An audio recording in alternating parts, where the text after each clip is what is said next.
সবাইকে স্বাগত জানাচ্ছি পাশ করি অ্যান্টিবায়োটিকে। আজকে আমরা যে অধ্যায়টি পড়বো, অধ্যায়টির নাম হচ্ছে উদ্ভিদ শরীরতত্ত্ব। শরীরতত্ত্ব জিনিসটা কি? শরীরতত্ত্ব হচ্ছে আপনার শরীরের মধ্যে যেই কাজগুলা ঘটে, যে প্রক্রিয়াগুলা ঘটে, এগুলা হচ্ছে আপনার শরীরতত্ত্ব। তা উদ্ভিদের মধ্যে কি কি ঘটে চলুন আমরা দেখিয়ে আসি একটু। তো উদ্ভিদের প্রথমে যে ব্যাপারটা ঘটে, শোষণ, শ্বসন, ট্রান্সপিরেশন এবং সালোক সংশ্লেষণ, এগুলো হচ্ছে আপনার এক একটা রাসায়নিক প্রক্রিয়া যেগুলো উদ্ভিদের দেহের মধ্যে ঘটতেছে। ঠিক আছে, তো এইগুলা নিয়ে অধ্যায় পড়াশোনা। তো আমরা জানবো নৈমিত্তিক নিয়ে।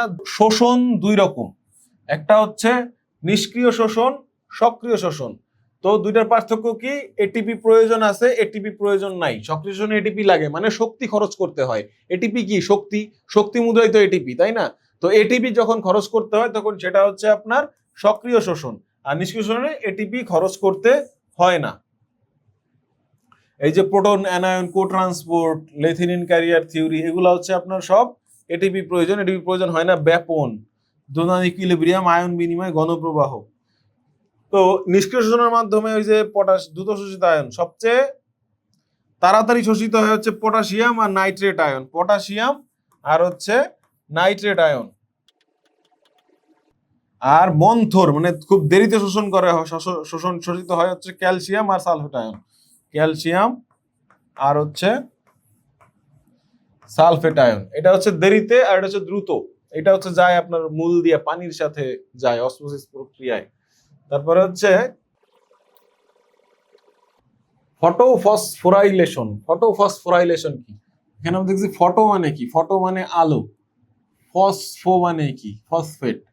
ফসফোরাইলেশন মানে ফসফেটে যোগ করে দেওয়া। কার মাধ্যমে? আলোর মাধ্যমে। আলোর মাধ্যমে ফসফেট যোগ করাই ফটোফসফোরাইলেশন। এটা দুই রকম, অচক্রিয়। ফটোসিস্টেমে 1 ও 2 কাজ করে, চক্রীয় সাইকেলে। ফটোসিস্টেম 1 হচ্ছে চক্রীয়, আর অচক্রীয় হচ্ছে শুধুমাত্র ফটোসিস্টেম 1 ঘটে। আর এই যে ফটোসিস্টেম 1 ও 2 কাজ করে অচক্রিয়তে, ফটোসিস্টেম 1 বারবার ঘুরতে থাকে, শুধু এটিপি উৎপন্ন হয় না।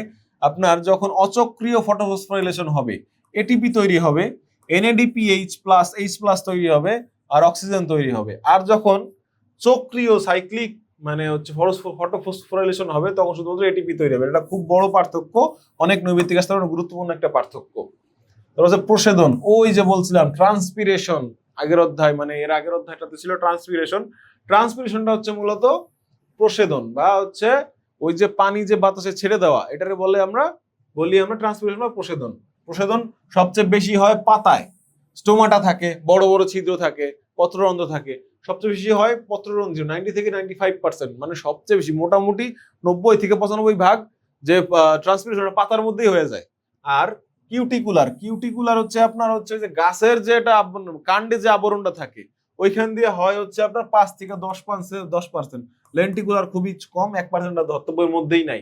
রন্ধ্র খোলা বন্ধ, মানে এই যে স্টোমাটা, পত্ররন্ধ্র, এটা খোলা আর বন্ধ, খুললে পানি বের হবে আর না খুললে পানি বের হবে না। এই খোলার জন্য দায়ী কে? পটাশিয়ামের প্রবেশ। পটাশিয়াম প্রবেশ করলে ওইটা খুলে। রক্ষী কোষে পটাশিয়াম ঢুকলে রন্ধ্র খোলে, পটাশিয়াম না ঢুকলে রন্ধ্র আবার একাই বন্ধ হয়ে যায়। তাহলে খোলার জন্য দায়ী কে? এই পত্ররন্ধ্র খোলার জন্য দায়ী পটাশিয়াম। পটাশিয়াম যদি আপনার রক্ষী কোষের মধ্যে যায় তাহলে রন্ধ্র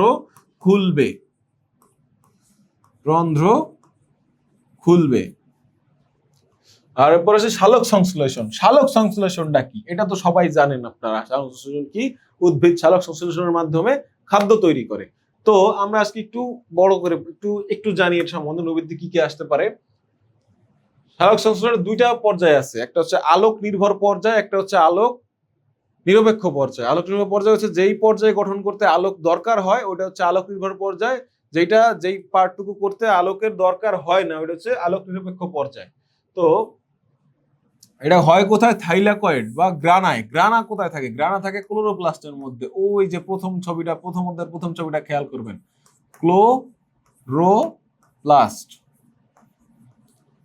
ক্লোরোপ্লাস্টে এই জায়গায় তৈরি হয় এটিপি, NADPH, অ্যাসিমিলেটরি পাওয়ার এর মাধ্যমে।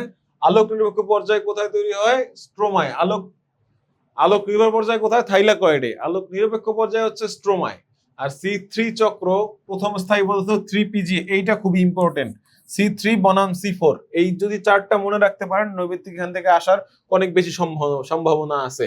C3 আর C4 চক্রের মধ্যে পার্থক্য হচ্ছে C3 চক্রের প্রথম স্থায়ী পদার্থ হচ্ছে আপনার 3 কার্বন বিশিষ্ট PGA মানে ফসফোগ্লিসারিক অ্যাসিড, ফসফোগ্লিসারিক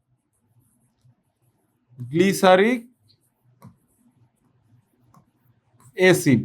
এটা কয় কার্বন বিশিষ্ট? 3 কার্বন বিশিষ্ট, এজন্য 3PGA বলে, যেহেতু 3 কার্বন বিশিষ্ট এই জন্য এটা বলে C3 চক্র। আর C4 এর প্রথম হচ্ছে অক্সালো অ্যাসিটিক অ্যাসিড। অক্সালো অ্যাসিটিক অ্যাসিডের কার্বন থাকে 4টা, অক্সালো অ্যাসিটিক অ্যাসিডে কার্বন থাকে 4টা। এই কারণে 4 কার্বন বিশিষ্ট প্রথম স্থায়ী পদার্থ হওয়ার কারণে বলে C4 চক্র। এর মধ্যে মূল পার্থক্যগুলো আমরা একটু দেখি।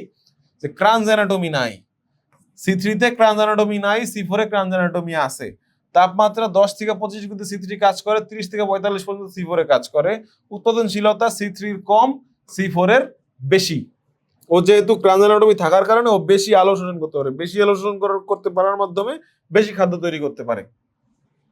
তো উদাহরণ কি? জিয়ামেইস, স্যাচারাম অফিসিনারাম, এটা হচ্ছে আপনার আখ। অনেকে নাও জানতে পারেন যে বৈজ্ঞানিক নামগুলা। এটা হচ্ছে আখ, আর এর জিয়ামেইস হচ্ছে আপনার ভুট্টা। শ্বসন, রেসপিরেশন। সালোক সংশ্লেষণের মাধ্যমে তো আমরা খাদ্য তৈরি করলাম, এখন খাদ্য তো খরচ করতে হবে। খরচ না করতে পারলে শক্তিটা কই পাবো? শক্তি পাইতে গেলে খরচ করতে হবে, খরচ করতে গেলে ওই খাদ্যটা পোড়াইতে হবে, তাই না? এই পোড়ানোর প্রক্রিয়া হচ্ছে আপনার শ্বসন বা রেসপিরেশন। তো রেসপিরেশনের মাধ্যমে কি হয়? গ্লাইকোলাইসিস ঘটে রেসপিরেশনের মাধ্যমে। গ্লাইকোলাইসিস হচ্ছে আপনার গ্লাইকোলাইসিস। গ্লাইকো মানে কি? গ্লুকোজ। গ্লুকোজ লাইসিস মানে ভাঙা। গ্লুকোজ লাইসিস মানে গ্লুকোজ ভাঙা। গ্লুকোজ ভাঙলে কি তৈরি হয়? গ্লুকোজ ভাঙলে আপনার হচ্ছে পাইরুভেট তৈরি হয়।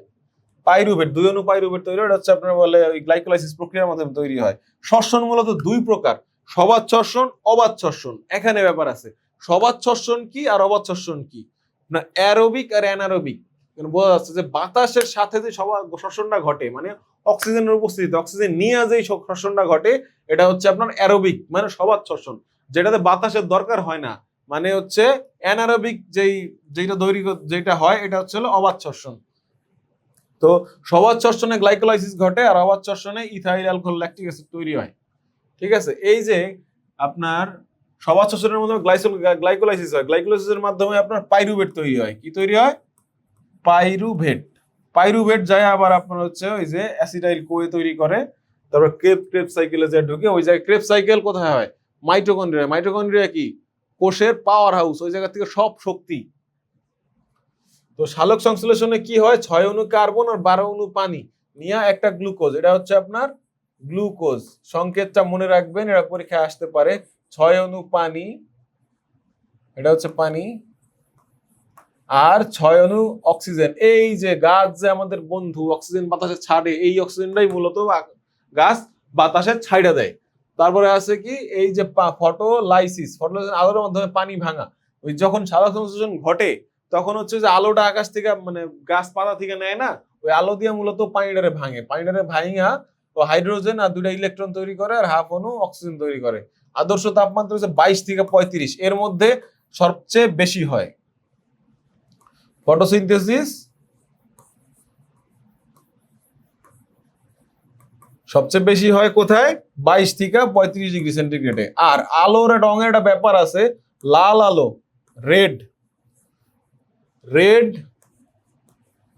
লাল আলোতে সালোক সংশ্লেষণ সবচেয়ে বেশি হয়, মানে ফটোসিনথেসিস হাই, সবচেয়ে বেশি। আর সবচেয়ে কম হচ্ছে গ্রিন মানে সবুজ আলোতে। গ্রিন আলোতে সবচেয়ে কম, সবচেয়ে লোয়েস্ট। ঠিক আছে? তো এই অধ্যায়ের এগুলাই ছিল পড়াশোনা মোটামুটি। এখন আমাদের যদি আরো বড় পড়াশোনা করতে যাই তাহলে আপনার হচ্ছে গ্লাইকোলাইসিস পড়াইতেই মোটামুটি 2-3 ঘন্টা লাগবে। তো গ্লাইকোলাইসিস থেকে আমরা যেগুলো জানা দরকার ছিল জেনে ফেলছি। এখানে তৈরি হয় কি? 10টা ধাপ থাকে। 10টা ধাপের গ্লাইকোলাইসিস তৈরি হয় হচ্ছে আপনার পাইরুভেট আবার হচ্ছে হলো আপনার আরেকটা বিক্রিয়া করে তৈরি করে অ্যাসিটাইল কোয়ে যায় ঢুকে হচ্ছে আপনার ক্রেবস সাইকেলে। ক্রেবস সাইকেল ঘটে কোথায়? মাইটোকন্ড্রিয়ায়। ক্রেবস সাইকেলের মাধ্যমে এটিপি তৈরি হয়। এটিপি মানে হচ্ছে আপনার শক্তি, এটিপি শক্তি। তাইলে আমরা উদ্ভিদ শরীরতত্ত্ব সম্বন্ধে জানলাম। তো এই চ্যাপ্টারে মোটামুটি এইটুকু যদি আপনি জানেন রুবির দিক থেকে মোটামুটি অ্যান্সার করতে পারবেন। আর বাকি পড়াশোনা আমাদের সিটের মধ্যে আছে, অবশ্যই ওটার প্র্যাকটিস করবেন রেগুলার, খুবই অল্প সময়, মনোযোগ দিয়ে পড়াশোনা করেন।